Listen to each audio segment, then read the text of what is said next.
Yo, what's up guys? Ndinogara ndichibikirwa namakoti wenyu, munogara muchizviona handiti. But vamwe wenyu anofunga kuti radhina handibike waona. Kana kuti vanofungidza kuti anogona zvese. Guys, ndikuudzei something. Muroora wenyu ane twaanogona kubika, mheno tumachichi twakatakakura tisingadyi ndo twaanogona kubika.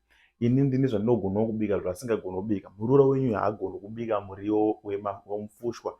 Ungava mufushwa wechii, haagoni kubika matemba.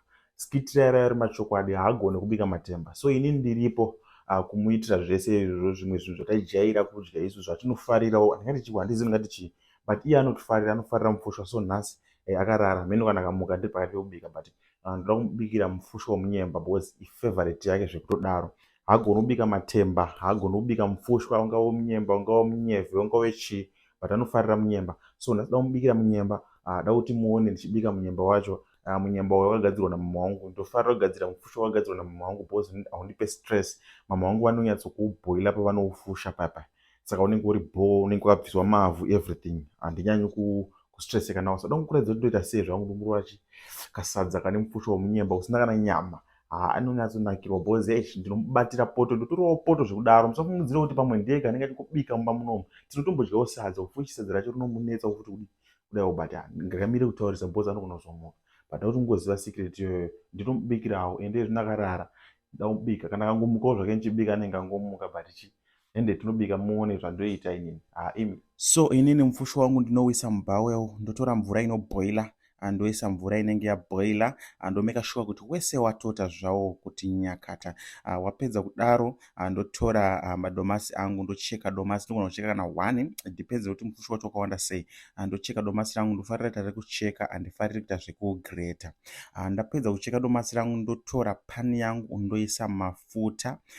Mafuta indinoisa akati wandei, ndinofarira mafuta plus iwo mufushwa wagara unodawo mafuta akati wandei because mufushwa unomwa mafuta. So mafuta angu achipisa, ndodzokera kumufushwa wangu, ndonoona kuti wese wanyatsotota here. Ndikaona mvura ichiri kunyanya kupisa, ndoisa mvura inotonhora so that ndikwanise kuisa maoko angu mukati, ndikwanise kusuka ndichiusvina, ndichiuisa muplate. Ndinyatsosvina zvakanaka ndichiisa plate. Ndosaka ndichida unenge wakabikwa namama wangu because unenge usina mavhu akawanda uye unenge wakagezwa zvekare. So ndapedza kuisa muplate, ndapedza kuusvina, ndoutora ndonoisa mumafuta angu anenge atopisa kuzvara. Ndobva ndatora salt yangu, ndoisa salt zvakanaka, and also ndobva ndatora raja, ndofarira raja iyi. Raja ndofarira, ndombozii zita rayo, ndongoziva kuti inenge iri muchibhokisi chebrown. Ndikangopinda mushopu ndotenga iyoyo because ndo favorite yangu. Pane cheyellow nebrown, saka ndinoisa chebrown, ndoyandofarira iyoyo.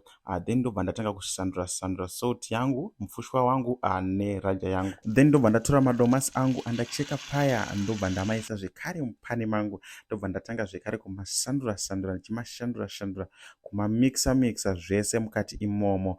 Ndapedza kudaro, ndobva ndatora macubes, ndofarira chili beef flavored. Ndotora cube rangu 1, ndoriisa muwater glass 1 chete. Ndarisa muwater glass, ndobva ndatora mvura yakawanda, ndobva ndoisvitsa kana 3/4 yewater glass racho. Ndobva ndatanga kumixa kuti mvura yanyatsoita, ndoitora yese yakadaro, ndonoidira mupani mangu mune mufushwa wangu muya. Ndonyatsodira zvakanaka, ndochitanga zvekare kumixa, ndonyatsomixa zvakanaka. So ndobva ndasiya uchinyatsoibva mufushwa wangu because ndaisa zvese zvandinofanira kunge ndichiisa mufushwa. And remember, tanga tichibikira munhu akarara, akabva azomuka ndisati ndapedza kubika. And chimwe chinhu chakandibhowa, magetsi akabva aenda. Apa anga ari manheru. Apa ndaida kunyatsoshuta vhidhiyo rangu kusvika ndapedza, ndapakura paya taakudya murima muya. Ndikati ndikandimbodyisa munhu wangu, ndaakumudyisa paya, akuratidza kuti azvifarira, anakirwa paya. Zvakanaka. Iye akubva atora wakuda kunyatsonzwa ega pamwe maoko angu ndiye aisa zvishuga. Akutesta oga paya, akutoramba nendiro, haachadi nendiro. Munhu akutoda kutotiza nendiro paya. Zvadhakwa, maiwe, munhu wacho anonyanya kukarawo. Toti kukara, ameno, toti ngoti ameno, todiko.